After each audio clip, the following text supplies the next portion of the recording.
Have you ever been personally affected by gun violence? Or better yet, have you heard about a shooting that claimed multiple lives and think to yourself that this was preventable? Gun violence in America is at an all-time high, and at this point, sadly, as Americans, we have become desensitized to it. There are time to make some changes regarding gun control in America. A mass shooting is defined as an instance where one person injures or kills 4 or more people with a gun. Over the past 2 years, there have been more mass shootings in a 2-year span than ever before. I mean, think about it. Mass shootings have occurred while people were watching a movie in Aurora, providing for their families, hanging out at work in San Bernardino, studying the Word of God in Charleston, serving others in Dallas, going to school in Newtown, and hanging out with their friends in Orlando. The list goes on. These murderers were able to walk into any place they wanted and kill as many people as they wanted at their own discretion. Some made it out of the ordeal alive, while others didn't. Most importantly, these people were easily able to access automatic weapons with little to no effort. Gun violence has to be stopped by making it significantly harder for Americans to buy guns.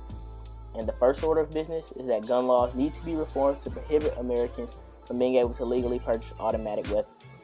The U.S. already has one of the highest homicide rates in the world, and 60% of those homicides are being committed with firearms. Mass shootings aren't the only need for gun control in America. Senseless violence between certain groups or gangs has impacted many cities in America. Killings are occurring at astonishing rates in certain parts of these cities. Some of it can be credited to gang violence. The top 3 deadliest cities in America include Detroit, Chicago, and St. Louis.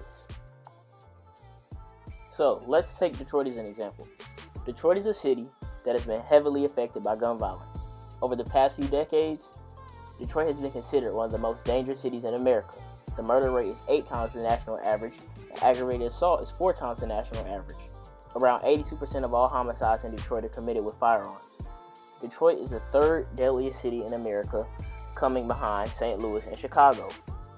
Also known as a third world city, the crime of Detroit can be credited to the economic disparity that the city is facing, in which jobs aren't available and people feel as if they have to resort to crime.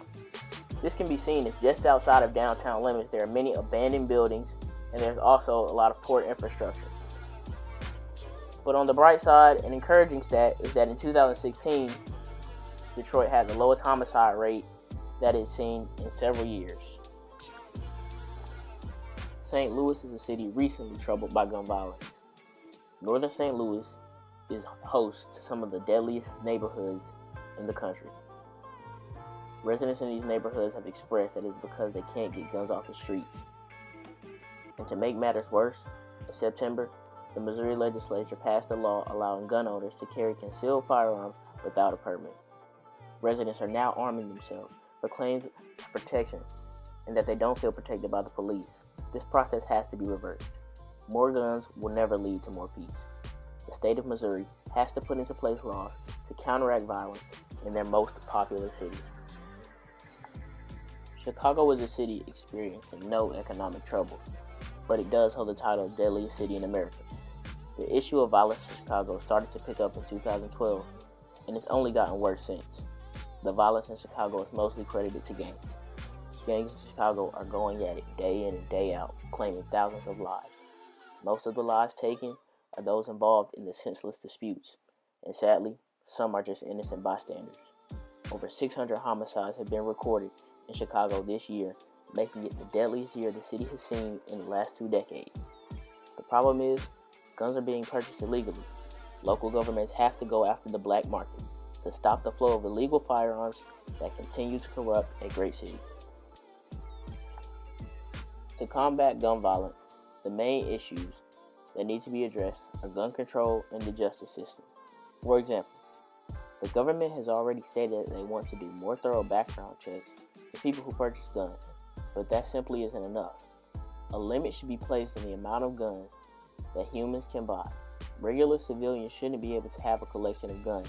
Moreover, regular civilians should not be able to purchase automatic firearms. Suspicion should be raised when people want to buy body armor and bulletproof vests.